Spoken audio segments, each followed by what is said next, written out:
Nightcrawler is, I think it is one of my It's not favorite. even blue. I know. That Was doesn't it's genuinely confused it, when you said we were gonna watch Nightcrawler and it had nothing to do with X-Men. well, Nightcrawler is just like that's actually what they call this profession. Like people in this profession where they people who don't know what this movie's about. It's about people who sell accident footage, like car accident or anything crime related with like gun violence or anything like that. They sell that footage to the news stations, and they call that night crawling. That's why they even Bill Paxton at one point says that in the movie. I've been night crawling for 14 years, or said something like that.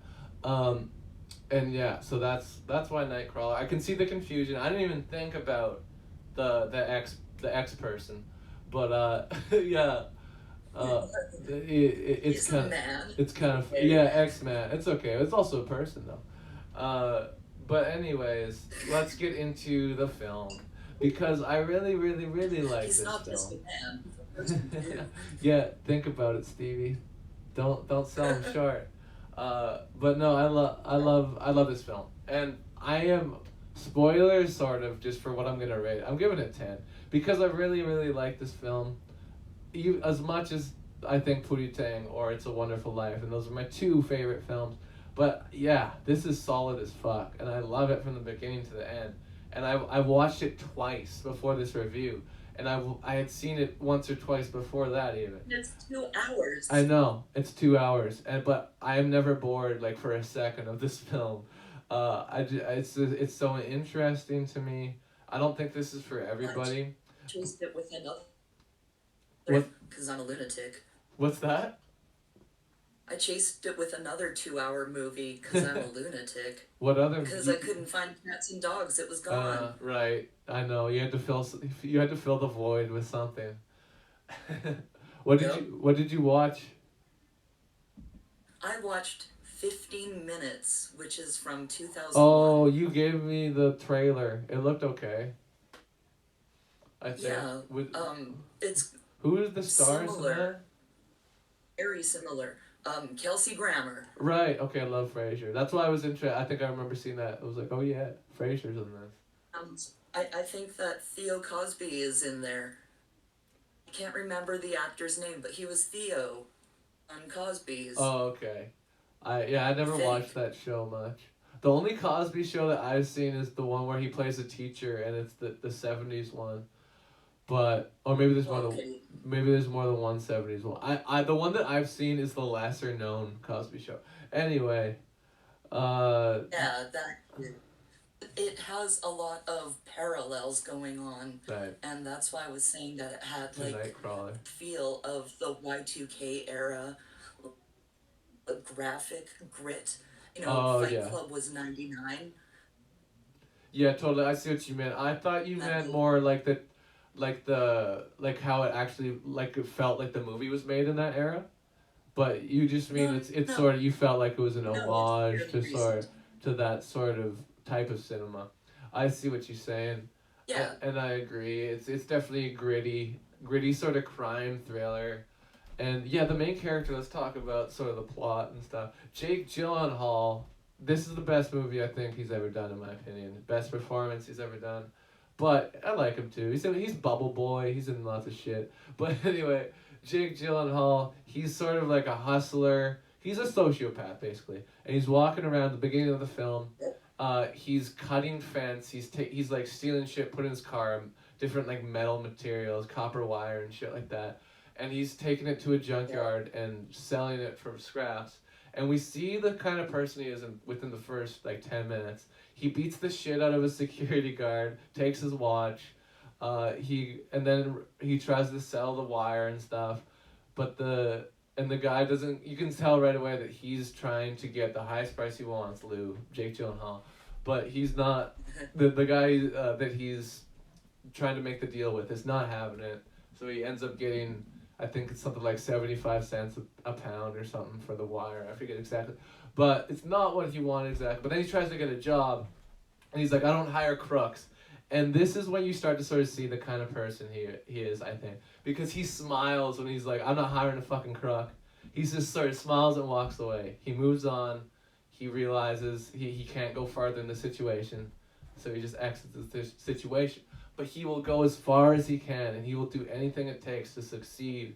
And his dialogue throughout the film is different things that you could hear in like Tony Robbins type self-help book kind of shit, like the keys to success and those kind of wordings, and talking about how communication is the single key to success and different things like that. These sort of words, and the more you listen and the more you hear and watch, you realize how sort of sociopathic these things are. If you're only thinking about money, if you're only thinking about success, then yeah, you'll discount other things that are important, like people, their well-being, the actual moral things. Right there, Doug.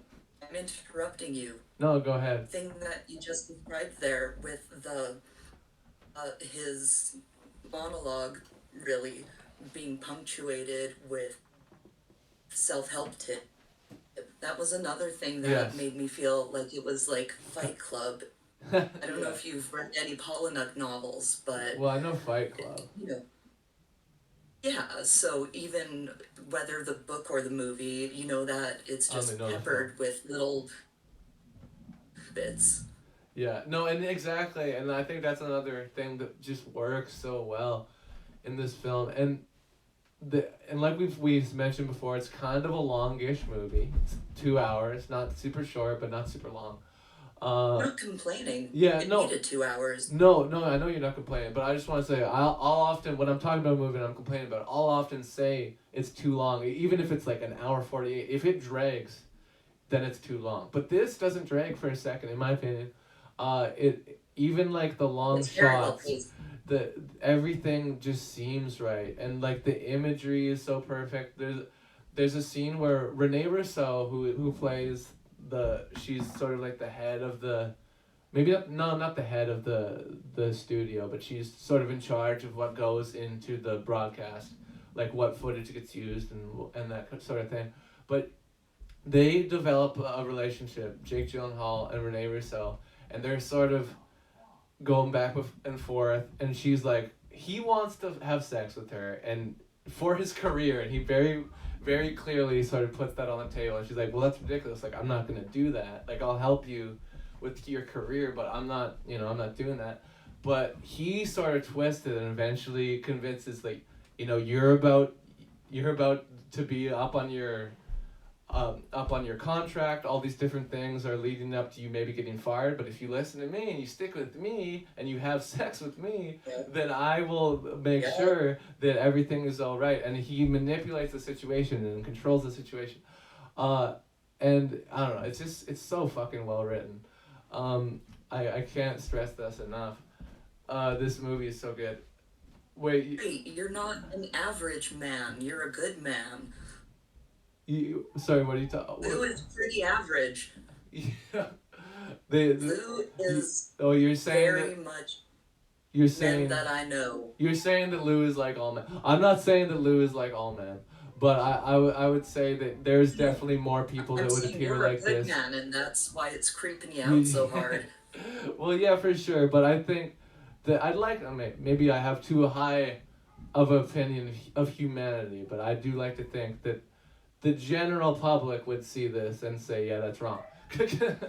But if he bullies you into too many nays, not enough rolling paper. I'm just reading your comments. I missed that.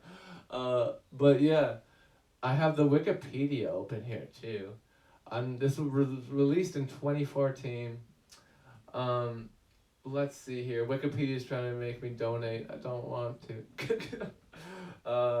It's $8.5 million budget, $50.3 million box office return. That's pretty good. Like, it's not crazy, but it's pretty good. Okay, I remember what I was going to say when I was talking about Renee Russo and Jake Gyllenhaal having sex.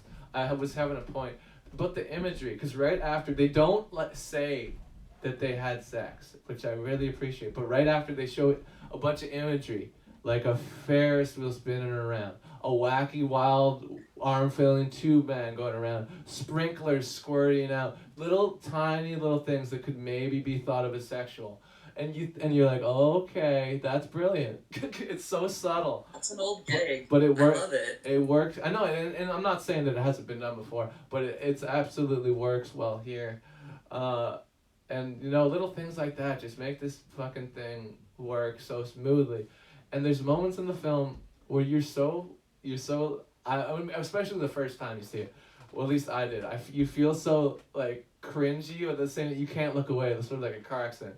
You want to see what happens because he's going so far. Like if there's a car crash, he wants to film, and he's not quite in the right light. He'll move the body so it is in the right light. And if that's what leads to his undoing. Yeah, I know. And if the door is open, he'll go in and he'll go film everything, and I don't know. It's just so brilliant, and how he handles the cops. Just I don't have much else to say other than this film is brilliant. But there is one minor thing that I'm gonna say negatively about it that I didn't understand. I know, because it's extremely minor. I just don't understand it though. There's a point when Jake Gyllenhaal and Rene Russo are talking, and he's talking about when they were having sex in his apartment at one point, and he says something along the lines like he doesn't like that she listens to him or something like that. I rewound it like 10 times, and the way he's wording it, and the character that he is, you would think that he would want her to listen to what he says, and I kept pulling this one little line back. I was like, what? I don't know if you know what I'm talking about, but there was one little bit where I kept going back, and he was saying, I don't want you to do what I say. Not like when we were in my apartment. Not like when we were in my apartment or whatever. But no, it just didn't make any sense to me. And I kept going back. But it was, again, one tiny little line. I'm letting it slide. Maybe I just didn't understand it. That was sort of some kind of a power play. That was him being dominant. Yeah, and that's the thing. I thought that it would have made sense if he was be like, fucking do what I say, like he did in my apartment. But the way he worded it was like, remember when you said that you do what I say in your apartment? I didn't like that. It's just the wording was really weird, and I didn't really understand it. It didn't make sense to me. Okay. But just for that one little line. And it might have just of it, right? Yeah, and I think I get it, like that he's the psycho controller. That's not what you said last night. He's the and that's why I was confused, because he's the psycho controller, and that line sort of went against that in my mind. But again, I might have just not been understanding it. This exchange? What's that? Did they exchange, or did they have an audience? That's a private moment between them. They're talking together. Right, they were just hanging out in the video booth, right? Yes. Exactly. Yeah, I don't know. Yeah, no, I think we can move. Let's move past. Let's move past this. I just want to mention it because it might have just been me not understanding shit. Like it might have just been a me being stupid thing. But I wanted to still talk about it. Because that would be the only thing I have a very mild problem with. Other than that, I'd say, swear to God, perfect movie. And I never say that, but this is a fucking pretty much perfect movie in my opinion. And like the way it ends. What's that? Rick. Tell me about Rick, the protege. Oh, okay. We're gonna talk about Rick for a while. We didn't talk about Rick at all. Rick is a great character, and you feel so sad for Rick. I'm not gonna say why, because I'll try not to spoil that part. But Rick starts on the scene. And he just wants to make money. He's had a hard life, you can tell. He said he was homeless at one point. I think he says he's living in a garage at one point in the film. But, and Lou completely just uses him and pays him little to no money. $30 a night at start.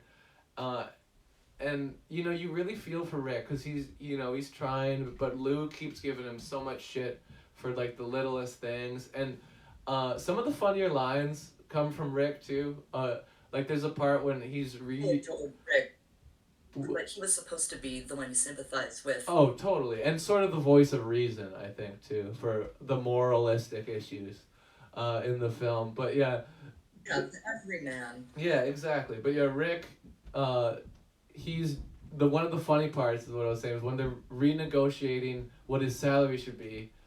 because he's giving a promotion. They make a deal. He's like, just give me a number. Lou says to Rick, just say a number, whatever number you think, we'll go with. And he's sort of he's sort of hesitant. I know, and that's a terrible thing to do.